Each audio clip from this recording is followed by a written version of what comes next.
रतिया अनहरिया काचा कच रहे मैया।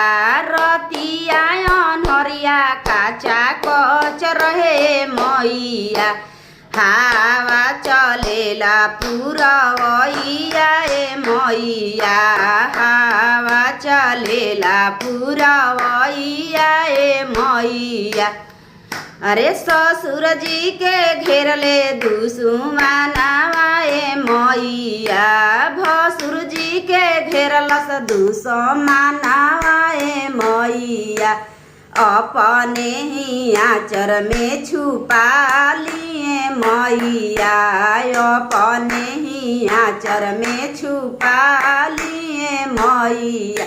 अरे देवर के घेरलस दुश्मनावा ए मैया।